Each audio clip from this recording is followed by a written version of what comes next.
Bonsoir à toutes et à tous et merci de nous préférer sur Bénin Business V4. Les titres. Demain 13 juillet démarre l'examen national du BEPC. À quelques heures du lancement de cet examen, les différents acteurs de l'enseignement secondaire se préparent.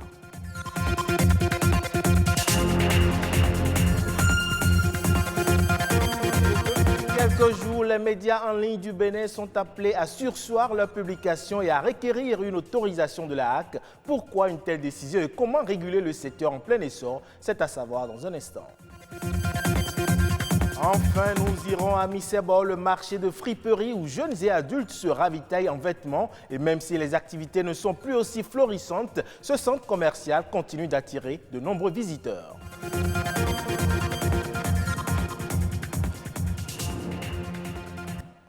Et je le disais donc dans les titres, demain, 13 juillet, se tient sur toute l'étendue du territoire national l'examen du brevet d'études du premier cycle BEPC, session de juillet 2020. À quelques heures de cet examen, candidats, direction départementale de l'enseignement secondaire et collège d'enseignement général s'activent.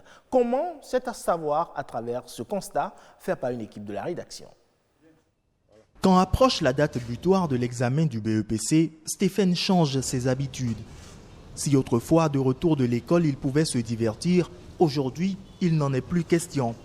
Après 8 heures de cours ce matin, sans répit, il prend d'assaut le tableau. Quand je quitte l'école et je viens à la maison, je mange. Ensuite, je prends mes cahiers et je traite un exercice avant que mon maître ne vienne. Je ne suis pas fatigué parce que c'est qu'après le BEPC, je pourrais me reposer. Si le BEPC devait se tenir demain, par exemple, je suis d'avoir le BEPC. Une certitude que partagent ses parents. Mieux, sa sœur ne manque pas de le soutenir. Je l'aide le plus souvent en anglais. Et puis, il n'a pas le droit de regarder la télé. Je suis certaine qu'il aura son BEPC parce qu'il est un peu assidu en classe. En plus, cette année, il a mis ses amis, sa bande de côté pour mieux se concentrer dans sa préparation pour le BEPC. Dans cette salle de classe, on révise les sciences de la vie et de la terre. Plus que quelques jours avant que les enfants ne soient libérés et les modes de révision sont entièrement revus. Les révisions ont commencé il y a de cela 1 mois et demi.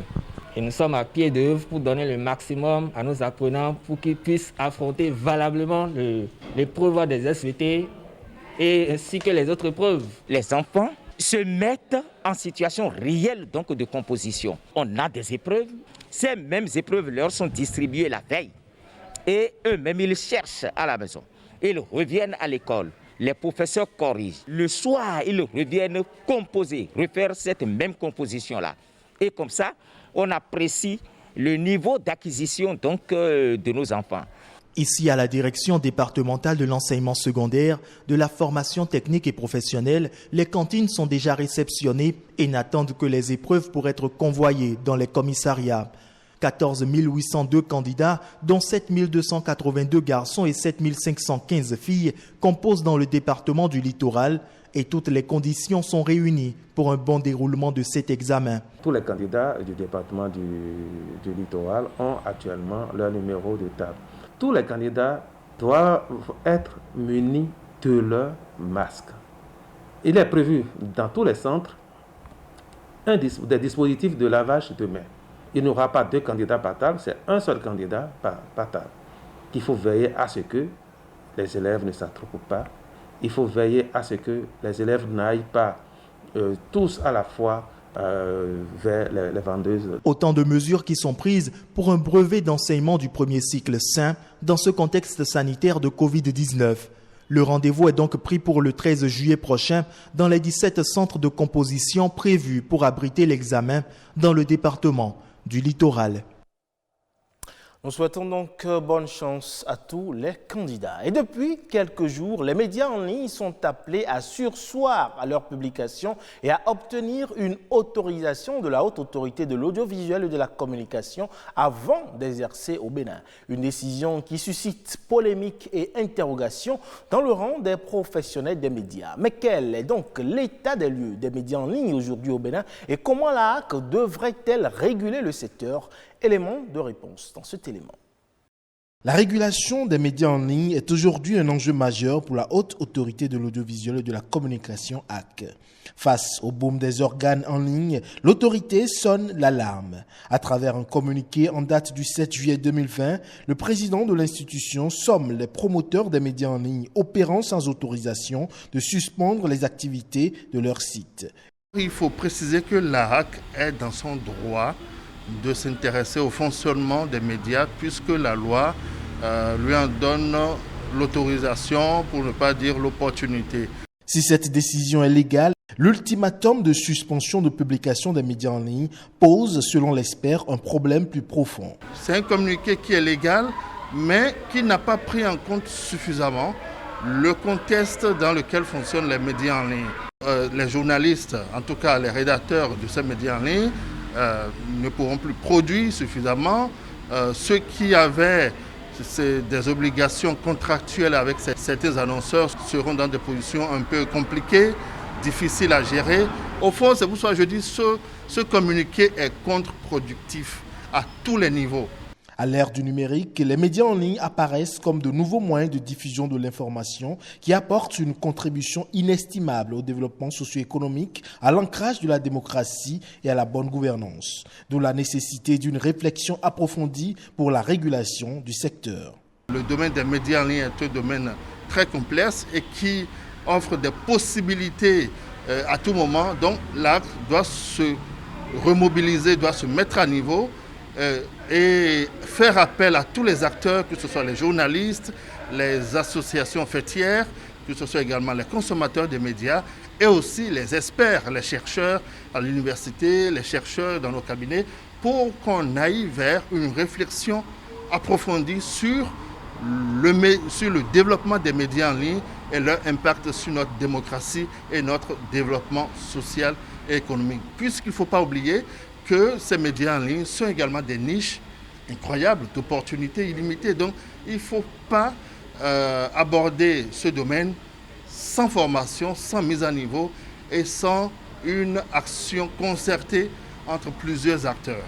L'univers des médias en ligne au Bénin a longtemps été caractérisé par un manque de réglementation.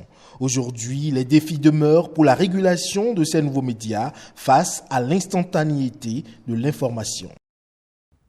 Et actuellement au Bénin, une femme sur 3 est victime de violences aussi bien physiques, verbales que psychologiques.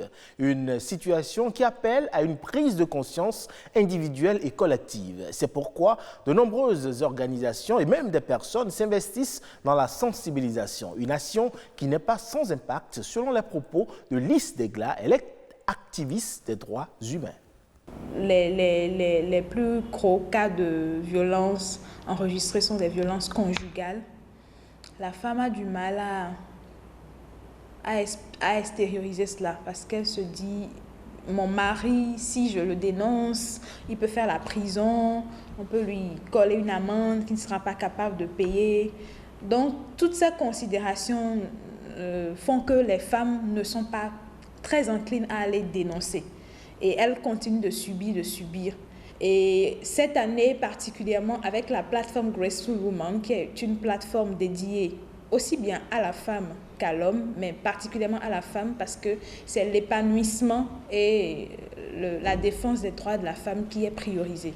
Nous avons fait une sensibilisation sur les 7 jours d'activisme, sur les réseaux sociaux, et pour emmener quand même les femmes à prendre conscience de certaines formes de violence qu'elles ignorent. Par exemple, le fait que votre époux vous oblige à tenir un rapport, c'est un viol. À tenir un rapport sexuel, c'est un viol. Le fait de céder à certaines pressions en société, surtout en milieu professionnel, qui est du harcèlement sexuel, c'est une forme de violence. Ce que certaines femmes taisent parce qu'elles se disent « bon, j'ai besoin de la promotion ». Or, la loi punit sévèrement ce genre d'acte. Pour peu que vous puissiez apporter des preuves, la loi punit. Il y a certains propos qui sont portés sur la femme qui sont dégradants. Et ce genre de propos aussi, ces propos sont aussi punis. Donc, on a essayé de faire un peu le tour de toutes ces formes de violence et d'emmener les gens à prendre conscience de ça et à leur dire, aussi aux hommes, parfois ils le font sans forcément se rendre compte que c'est pas bien. Un tour à présent à Mi-Sebo, le marché réputé pour la vente des friperies à Cotonou. C'est un univers composé de vendeurs, d'acheteurs, d'intermédiaires et de couturiers.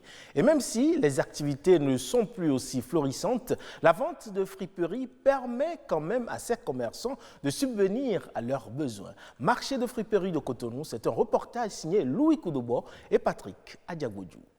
Mi-Sebo, quand ce marché était dans sa gloire, le business, ça marchait ici correctement. Le business des vêtements de seconde main a pris ses racines ici, à Mi-Sebo.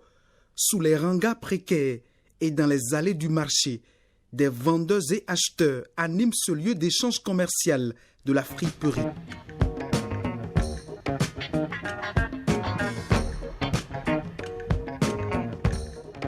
Si vous voulez des friperies de premier choix, bon, ce que nous faisons, c'est ça. Donc, c'est dans l'ordre de 2000 jusqu'à 5000, voire même 10 000, des fois même au-delà. Parce que c'est des choses de qualité, des choses hors saison, de l'Europe qu'on évacue des magasins qui sont encore à l'état neuf. À Mi-Sebo, la friperie occupe depuis plus d'une trentaine d'années des hommes et des femmes de tous les âges. Ici, chaque acteur du marché crée son commerce. Disons, ma spécialité, c'est les 3 quarts.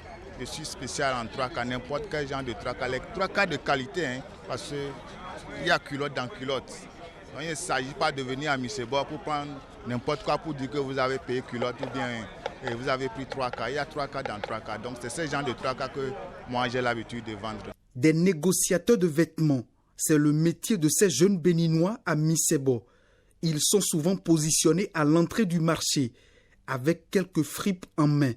Ils séduisent les clients et les orientent vers les destinations de leur choix. Ceux-là vivent de ça. Ils vivent de ça, c'est leur job. Ils viennent et c'est l'accueil. Ils sont à l'entrée, ils vous accueillent et ils vous orientent vers un vendeur pour vous aider à vite acheter, pour ne pas perdre beaucoup de temps à chercher un peu partout. Ils vous orientent. Ils sont un peu comme des guides dans le marché. Le marché de friperie donne également de l'emploi aux couturiers. Leur tâche consiste à rapiécer et à refaire en un temps record tout type de vêtements. Des couturiers d'occasion et de proximité qui font leur chou gras à travers cette couture de la friperie. Il y a parfois, tu peux venir sans travail, tu vas rester, manger sans payer même pour partir à la maison. Il y a les jours que tu peux venir gagner, au moins par jour tu peux gagner 2000, 5000. Il y a les moments tu peux gagner plus que ça. Ce commerce a des impacts positifs sur le quotidien des Béninois qui s'y adonnent. Un commerce informel, d'une manière ou d'une autre, qui influe sur l'économie nationale. Et c'est tout pour ce 19h45 que vous pouvez retrouver sur le site de l'ORTB, www.ortb.bj. Portez-vous bien et à très bientôt.